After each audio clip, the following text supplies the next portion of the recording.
My sister told our family I was dead for 3 years so she could inherit everything. I showed up at her engagement party with DNA results and our grandmother's real will.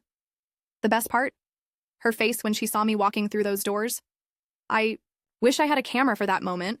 Amanda looked like she'd seen a ghost. Well, technically she had. I was supposed to be decomposing somewhere in Southeast Asia. At least that's what the death certificate she forged said. Instead, I was very much alive, walking into the Ritz-Carlton ballroom in a dress I'd spent way too much on, holding a manila envelope that would destroy her perfect little life. When the room went silent, you could practically hear the champagne, bubbles popping. My mother dropped her glass. It shattered across the marble floor at the exact moment Amanda's mouth fell open. I locked eyes with her across the room. "Hello, sister dear," I said, my voice carrying perfectly in the silence. "Sorry I'm late. Apparently I've been dead for 3 years. Someone actually fainted. I'm not even exaggerating. My Uncle Robert's wife just crumpled into a heap of designer silk. But Amanda? She didn't move. Her face drained of color so fast. I thought she might join her soon-to-be aunt-in-law on the floor. Her fiancé, poor, clueless Ethan, looked between us like he was watching a tennis match in hell. "Amanda?" he said. "Who is this woman?" I smiled, wide and dangerous. "I'm the dead sister, and I've got some paperwork I think everyone should see." Updated. Y'all, the reactions to this story have been insane. My inbox is exploding with questions. I'll try to explain everything better in this post. For those asking, yes, I really did show up with actual DNA results. No dramatic TV show exaggeration. Here. Have you ever had a family member who seemed too perfect to be true? I wasn't always the family black sheep. Growing up, Amanda and I were actually close, or so I thought. Our childhood in suburban Connecticut looked picture perfect, from the outside colonial house with white shutters, matching Easter dresses, swim team trophies lining the mantel. Our parents worked hard, Dad as an investment banker, Mom running her interior design business. We had everything we needed, but we weren't exactly Rockefellers. The real money was on our grandmother's side. Grandma Beatrice was old Boston. Money, not billionaire status, but comfortable enough to own a summer house on Martha's Vineyard and winter in Palm Beach. She'd outlived 2 husbands and managed their estates better than either of them could have. She was sharp as a tack until the day she died, which was exactly 1 month after my supposed death. The change between Amanda and me started in high school. I was the studious one, constantly with my nose in a book, while Amanda was the social butterfly. She was homecoming queen, captain of the cheerleading squad, and dated the quarterback. Classic stuff, right? But underneath that perfect exterior was someone keeping score of every perceived slight. When I got into Columbia Law and she didn't. Something broke. The congratulatory hug felt mechanical. The smile never reached her eyes. At family gatherings, she'd casually mention how corporate lawyers are basically just paper pushers for the elite, loud enough for relatives to hear. Little digs, constant undermining. Still, I never saw what was coming. After law school, I needed a break before starting at a New York firm. I planned a 3-month solo backpacking trip across Southeast Asia, Thailand, Vietnam, Cambodia, and finally, a remote area in Laos. It was in Laos where everything went sideways. A massive flash flood hit the village I was staying in. Communication. Lines went down. The entire region was cut off for weeks. I didn't think much of not calling home. I'd warned my family I'd be off-grid. When I finally made it to a tourist area with Wi-Fi, I had dozens of missed calls and frantic messages. From friends. None from family. That seemed odd, but I figured they were just respecting my adventure. Boy, was I wrong. I didn't learn the truth until I landed at JFK 3 months later. My apartment key didn't work. When I called my landlord, he sounded like he'd heard a ghost. But, "You're dead," he stammered. "Your sister cleared out your apartment months ago." That was my first clue something was very wrong. The second came when I tried to use my credit card at a hotel and was declined. The third was when I called my mom, and she screamed bloody murder before hanging up. Eventually, I pieced it together. Through old friends. Amanda had reported me missing when the floods hit. When no one could reach me for weeks, she escalated it to presumed dead. Somehow, and this is where her real genius showed, she managed to get a death certificate, an actual legal document declaring me dead. In a foreign country with spotty record-keeping during a natural disaster, apparently this wasn't as hard as it should have been. Why? The answer was in Grandma Beatrice's will, which left her estate to be divided equally between her 2 granddaughters. Unless one was deceased, then everything went to the surviving granddaughter. Convenient timing, wasn't it? My family, traumatized by my death, had apparently accepted Amanda's handling of everything. She managed my funeral, closed. Casket, of course, consoled our grieving parents, and graciously stepped up to manage both her inheritance and mine. What a saint. When I tried calling my parents after discovering this, Amanda had already poisoned the well. She told them some mentally ill woman was impersonating me, causing them more grief. They blocked my number. Friends who'd known me since childhood were convinced by Amanda that I was some elaborate scammer. I was effectively erased. No apartment, no job. My firm had given my position to someone else after my death. No access to my bank accounts. I had to sleep on a law school friend's couch while I figured out what to do. That's when I got smart. Instead of forcing a confrontation, I went underground. I legally changed my name temporarily, got a job as a paralegal at a different firm, and hired a private investigator named Marcia. For 2 years, we built our case. I lived frugally, saved every penny, and watched from the shadows as Amanda spent my inheritance. She quit her marketing job, bought a Tesla, and moved into a brownstone in Brooklyn Heights. She started a sustainable luxury clothing brand that was featured in Vogue. She got engaged to Ethan, a hedge fund manager whose family had a spread in the Hamptons. Meanwhile, Marcia discovered the smoking gun. Grandma Beatrice had actually updated her will 2 weeks before she died. The new will specifically mentioned concerns about Amanda's financial responsibility and left 70% of the estate to me, with specific instructions that I establish a trust for Amanda with her 30% portion, ensuring she couldn't blow through it, all at once. Guess what document never made it to the probate court? The real will was lost, according to Amanda, who produced an older version instead. We gathered everything: proof of the forged death certificate, bank records showing Amanda's spending spree, the original will, found in Grandma's attorneys, backup files, and DNA test results confirming my identity. Then we waited for the perfect moment.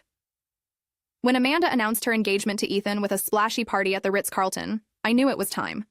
The guest list included everyone who mattered in her new life: my parents, our extended family, Ethan's Wall Street colleagues, fashion magazine editors, and Instagram influencers she'd befriended. It was time for the dead to rise. Updated. Wow, I'm seriously overwhelmed by your responses. Many of you are asking how Amanda pulled off the death certificate fraud. Short answer: money and connections in the right places. And yes, I did consider just calling the police first, but revenge served ice cold in public? Way more satisfying. Would you have had the patience to wait and plan like I did? The moment I walked into that ballroom will be burned into my memory forever. The string quartet abruptly stopped playing Pachelbel's canon. Conversations froze mid-sentence. Glasses stopped clinking. Every head turned toward me, this resurrection in designer heels. "Oh my God," my mother whispered, her face ashen. My father stood beside her, mouth working like a fish out of water. I almost felt bad for them. Almost. Amanda recovered quickly. I'll give her that. Her shock morphed into something calculated, as she whispered urgently to Ethan before plastering on a smile and walking toward me, arms outstretched. "Everyone stay calm," she announced to the room. "This is difficult. This poor woman has been harassing our family for months. She's mentally ill and believes she's my sister." Murmurs rippled through the crowd. Amanda reached me, her voice dropping to a hiss only I could hear. "I don't know what kind of scam you're running, but security is already on the way." I smiled and spoke loudly enough for nearby guests to hear. "Interesting strategy, Amanda. Let's see how it plays against DNA evidence and Grandma Beatrice's actual will." I opened my envelope and pulled out the papers just as my father pushed through the crowd. "What is the meaning of this?" he demanded, but his eyes, God, his eyes, kept darting to my face with terrible hope and fear. "Dad," I said softly, "it's me." Amanda lied. I never died in Laos. "Don't listen to her," Amanda snapped. "Dad, this woman has had cosmetic surgery or something.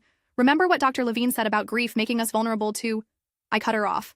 "4th grade, I fell off the monkey bars and broke my arm in 2 places. You held my hand in the ambulance and sang Yellow Submarine because you knew it was my favorite." His eyes widened. "When I was 16, you caught me sneaking in after curfew. But instead of grounding me, you made me help you restore that vintage Mustang for a month. You said if I was going to act grown-up, I should learn grown-up skills." My father's face crumpled. "My God, it is you." Amanda's composure finally cracked. "She's lying. This is insane."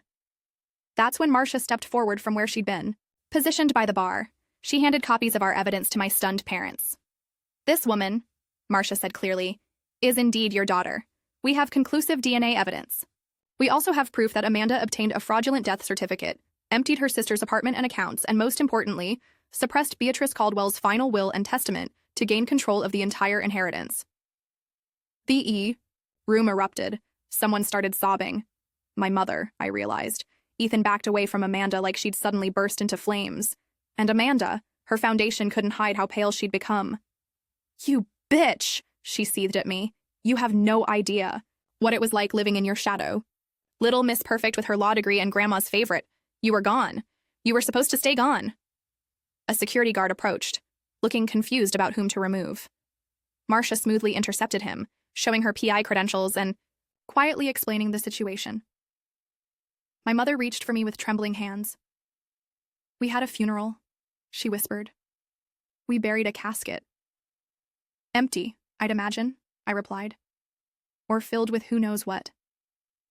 "We mourned you," my father said, his voice breaking, "for 3 years.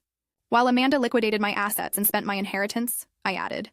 "Did none of you think it was strange how quickly she handled everything? How conveniently Grandma died just after me, leaving everything to her?" Amanda's voice rose to a desperate pitch. "They're fake documents. She's trying to steal my life." But the damage was done. People were already edging away from her. Phones were out. This scandal would hit social media before midnight. Ethan was having an intense conversation with an older man who looked like an older version of himself. His father, probably, wondering how the family had nearly merged with a family of fraudsters. The event planner, bless her heart, was trying desperately to salvage the situation by signaling the bartenders to keep the alcohol flowing. Too late. This wasn't the kind of disaster that could be fixed with free champagne. I approached my parents, who were still staring at the DNA results and photos Marcia had compiled. "I tried to tell you," I said quietly. "I called. I emailed. I even sent letters. Amanda intercepted everything. She convinced you I was a crazy imposter." My mother reached for me, her hand stopping inches from my face like she was afraid I'd disappear. "Your face is thinner," she whispered. "Being legally dead will do that to you," I replied. That's when Amanda made her final play. She lunged for the papers, nails catching my cheek as she tried to grab the documents. I stepped back, but not before. She tore at the envelope. "You think you can just come back and ruin everything?" she screamed, mascara running down her face. "I deserve that money. I deserve to be the one they loved for once." 2 security guards finally intervened, gently, but firmly restraining her. The room had gone from shocked silence to absolute chaos. Guests were streaming toward the exits, no one wanting to be associated with what was clearly becoming a legal disaster. My father looked at Amanda with an expression I couldn't quite read. Disappointment, betrayal, grief, all mixed together. "Did you do this?" he asked her. "Did you really fake your sister's death for money?" Her silence was all the confirmation he needed. "I'll be pressing charges," I said calmly. "Fraud, identity theft, falsifying documents, grand larceny. But first, I'm going to need Grandma's real will executed properly." Amanda's face contorted with rage. "You've been gone for 3 years. You can't just walk back in and—" "Actually, I can," I replied. "Being declared dead doesn't erase my rights once I'm proven alive. It's complicated legal territory, but fortunately, I'm a lawyer. Or I was, before you killed me off." The police arrived 20 minutes later. Statements were taken. Guests departed in shocked clusters, whispering furiously. My parents stood together, holding hands like they needed to anchor each other in this new reality, where one daughter had returned from the dead, and the other was being questioned by police. Ethan had disappeared entirely. Smart man. As Amanda was escorted out, she looked back at me one last time. The hatred in her eyes would have chilled me if I hadn't seen the fear underneath it. She knew it was over. The fraud, the fortune, the carefully constructed life she'd built on my death. "You could have just shared Grandma's money with me," I called after her. "That's all I ever wanted, for us to be sisters." She didn't respond. She didn't have to. We both knew it had never really been about the money. When the ballroom had cleared except for staff cleaning up the wreckage of the party, I sank into a chair. My mother sat beside me, her hand finally finding the courage to touch my face, to convince herself I was real. "I can't believe we didn't know," she whispered. "How could we not have known?" I covered her hand with mine. "Grief makes people blind sometimes. Amanda counted on that." That night, I slept in my childhood bedroom for the first time in years.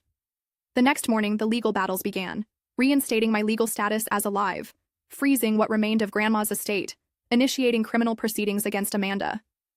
It took almost a year to untangle everything. Amanda eventually took a plea deal, 5 years for fraud, with the possibility of parole after 3. Poetic justice, I thought. 3 years dead, 3 years in prison. Grandma's real will was executed.